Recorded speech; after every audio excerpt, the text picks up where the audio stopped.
আজকে আমি আপনাদেরকে দেখাবো কিভাবে কলা ও নারকেল দিয়ে বড়া তৈরি করবেন। কলা ও নারকেল দিয়ে বড়া তৈরি করার জন্য যে যে উপকরণগুলো লাগবে সবগুলো উপকরণ কিন্তু এখানে আমি নিয়ে নিছি। আর এক এক করে আমি উপকরণগুলো এই যে চালের গুঁড়োর ভিতর দিয়ে দিছি। তো হ্যালো এভরিওয়ান, আসসালামু আলাইকুম, welcome to my new recipe. I hope আপনারা সবাই ভালো আছেন, সুস্থ আছেন। আলহামদুলিল্লাহ আমিও ভালো আছি। তো নতুন আরেকটি রেসিপি নিয়ে আপনাদের সামনে হাজির হলাম। আশা রাখি আমার আজকের রেসিপিটিও আপনাদের কাছে ভালো লাগবে। যদি ভালো লেগে থাকে তাহলে অবশ্যই একটা লাইক দিয়ে আমার ভিডিওটি কন্টিনিউ করে নেবেন। তো দেখতেই পাচ্ছেন আমি কিন্তু চালের গুঁড়োর ভিতর সবগুলো উপকরণ দিয়ে দিছি। আর এ পর্যায়ে কিন্তু আমি 3টা কলা নিয়ে নিছি।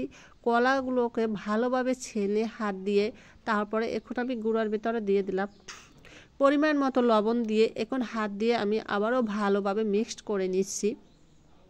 তো একটু শক্ত হয়েছে, যার কারণে আমি কিন্তু এখানে দুধ অ্যাড করছি। কোনো রকম পানি অ্যাড করব না, দুধ দিয়েই আমি সমস্ত ডোটাকে মেখে নিব। তো খুব শক্ত হবে না, আবার দেখা গেছে খুব নরমও হবে না, যাতে করে হাত দিয়ে একটু একটু পরে দিতে পারি, হাতে লেগে না যায়, এমনভাবে আমি ডোটা তৈরি করব। তো এখানে আমি কিছু তালের গুড় দিয়ে দিছি। আর তালের গুড় দেওয়ার কারণ হলো এতে করে স্বাদটা আরও দ্বিগুণ বেড়ে যাবে। তালের গুড়ের বড়া কিন্তু অনেক সুস্বাদু হয়, তাই আমি এখানে তালের গুড় দিয়ে আবারও হাত দিয়ে ভালোভাবে মেখে নিচ্ছি। তো এই পর্যায়ে দেখতেই পাচ্ছেন আমার কিন্তু এই ডোটা তৈরি হয়ে গেছে। খুব নরম একটা ডো তৈরি করে নিচ্ছি, খুব পাতলা করি নেই কিন্তু আবার অনেক শক্ত করি নেই। এতে করে আমার বড়াটা কিন্তু অনেক মুচমুচে হবে। ডোটা আপনি যেভাবে তৈরি করবেন আপনার বড়াটাও কিন্তু সেভাবে হবে। তো অলরেডি আমার ডোটা তৈরি করা হয়ে গেছে। আর এখন আমি এখানে বড় একটা কড়াই নিছি। আর আমি বরাবরই একটু ভাজা পোড়ার ক্ষেত্রে বড় একটা কড়াই নিয়ে নিই, কারণ বড় কড়াইতে কিন্তু ভাজতে সুবিধা হয়, নাড়াচাড়ায় অনেক সুবিধা হয়। তাই তো আমি এখানে বড় একটা কড়াই নিয়ে নিছি। আর কড়াইতে কিন্তু পরিমাণ মতো আমি তেল দিয়ে দিছি। আর তেলটা যখন কুসুম গরম হবে তখন আমি কিন্তু এই যে বড়াগুলো দিয়ে দিচ্ছি। তো ছোট ছোট করে দলা পাকিয়ে আমি হাত দিয়ে ভালো করে শেপ দিয়ে নিচ্ছি, যাতে কোনো বাঁকাতারা না হয়, বড়াগুলো খুব সুন্দর এবং গোল হয়। তো খুব হাই হিটে কিন্তু আমি বড়াগুলো ভাজবো না, কারণ হাই হিটে ভাজতে গেলে দেখা গেছে উপর থেকে পুড়ে যাবে, ভিতরে কাঁচা থেকে যাবে।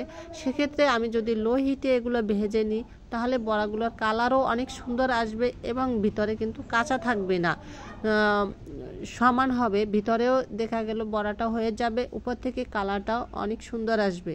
এর জন্য আমরা লো হিটে এই বড়াগুলো ভেজে নিব। তো অলরেডি আমার বড়াগুলো কিন্তু ভাজা হয়ে গেছে এবং দেখতেই পাচ্ছেন অনেক সুন্দর একটা কালার চলে আসছে। তো আমার দেখানো রেসিপি অনুসরণ করে আপনারা যদি এভাবে বাড়িতে তৈরি করেন তাহলে কিন্তু বাড়ির সবাই আপনারা বড়াটা অনেক পছন্দ করবে এবং সবার কাছে আপনি অনেক প্রশংসার পাত্রী হয়ে যাবেন। আমি একটা ভেঙে দেখাচ্ছি, যে দেখেন ভিতরটা কিন্তু অনেকটা ফাঁকা ফাঁকা ভাব হয়ে আসছে, ফাঁকা ফাঁকা ভাব রয়ে গেছে, যা মানে ভিতরটা হয়ে গেছে, এখানে কোনো রকম কাঁচা নেই। তো আশা রাখি আমার আজকের রেসিপিটি আপনাদের কাছে ভালো লাগবে। যদি ভালো লেগে থাকে তাহলে অবশ্যই ফ্রেন্ডস ফ্যামিলিদের মাঝে শেয়ার করে তাদেরকেও দেখার সুযোগ করে দেবেন। আর ভিডিওটি ভালো লাগলে অবশ্যই কমেন্ট করে জানিয়ে দেবেন যে ভিডিওটি কেমন হয়েছে। তো পরবর্তী ভিডিওটি নোটিফিকেশন পেতে অবশ্যই আমার ইউটিউব চ্যানেলটি সাবস্ক্রাইব করে নেবেন, পাশে থাকা বেল আইকনটি ক্লিক করে দেবেন। দেখা হবে নেক্সট ভিডিওতে। সে পর্যন্ত সবাই ভালো থাকবেন, সুস্থ থাকবেন। আল্লাহ হাফেজ।